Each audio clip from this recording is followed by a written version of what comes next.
All right, guys, how's it going? Today we're talking all about lead. Lead when you're fishing. Does it matter whether you're fishing heavy lead? Generally, if you're going larger with your lead or smaller, does the size matter? Does the weight matter? And should you worry if you're out there with a 1 ounce sliding sinker going for rainbow trout?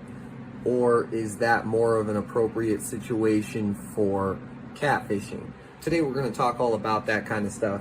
First, let's get straight to it.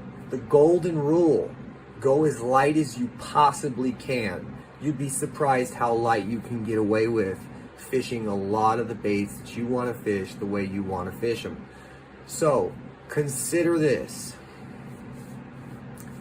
When you're thinking about a 1 ounce sliding sinker versus a 1/8 ounce sliding sinker or a 1/16 ounce sliding sinker, I want you to keep in mind you're going to get less snags with the lighter weight. So the lighter you go, the less snags you're going to get.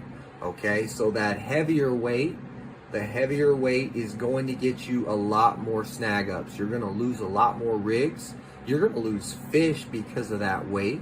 Sometimes that extra weight's going to be just what that fish needs when he thrashes his head back and forth and your line snaps.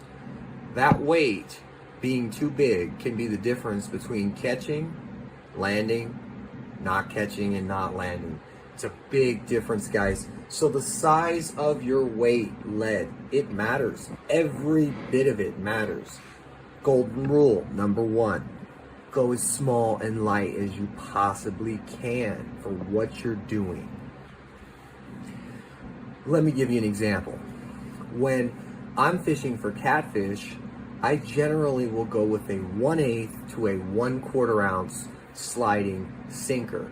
Now, I can also use a split shot or something along those lines. I generally tend to fish pyramid sinkers when I'm in absolute riprap rock. Mostly, I only fish it in the bay. So, that's the best place to use a pyramid sinker: the bay, the ocean, places like that.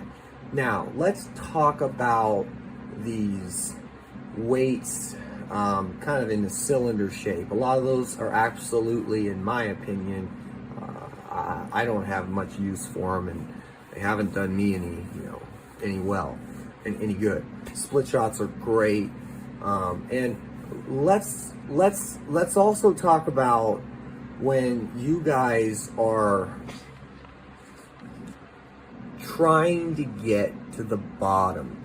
You're trying to fish really deep, so you add a bunch of weight to get down deep. Makes sense, right? Here's the thing. We just talked about how much you're gonna snag up and lose baits with that extra weight, and you don't need that extra weight to get down. A lot of times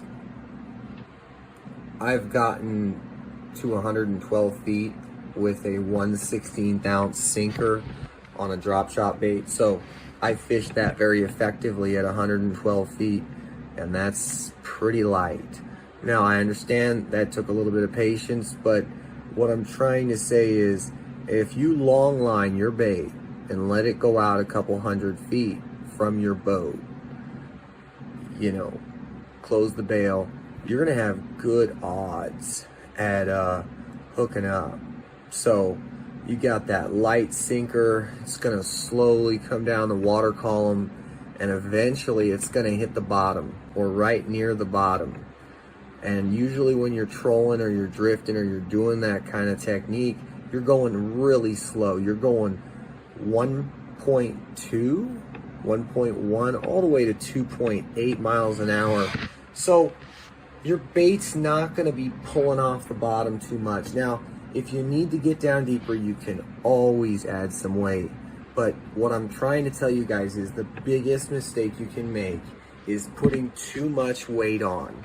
It's the biggest mistake you can make. You definitely will lose money not just because the lead's more expensive, but you're losing all these lures you wouldn't have lost just because it's getting in everything. It's getting hooked up in everything. And on a side note, just the way that the lighter weights come through things is so much better, whether it be that rock, timber, or grass.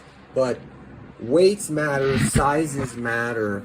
Go as small as you can and you won't regret it. I'm, kind of at the moment, thinking to myself, I think people sometimes overcomplicate things. Sometimes people say, I'm going to put this weight on and it's going to cast out really far. I've noticed that generally you don't have to cast that hard to cast out far, and you don't need the most, the heaviest sinker. And a lot of times when you throw out, this isn't a huge disadvantage of heavy sinkers and big sinkers and weights. It's a lot of times if you're bait fishing, which most of the time you guys are, when you're doing that, it's one of those things where you're going to lose a lot of your bait on the drop, on the initial contact with the water, whether you're power bait fishing for trout, whether you've got chicken liver on, which is difficult to hold on for the catfish. It doesn't really matter.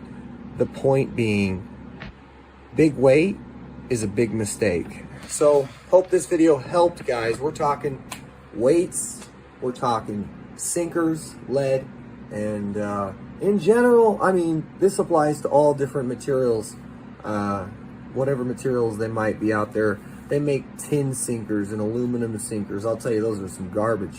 They make some tungsten. Those are way too expensive. Are they worth it? No. If you guys, there's going to be people that are going to tell you you need to get that. You don't. Yeah, there's a feel to them, but you don't need it. They're expensive, and they're not going to do anything that another sinker wouldn't already do. So keep that in mind, guys. We hope this video helps you guys. So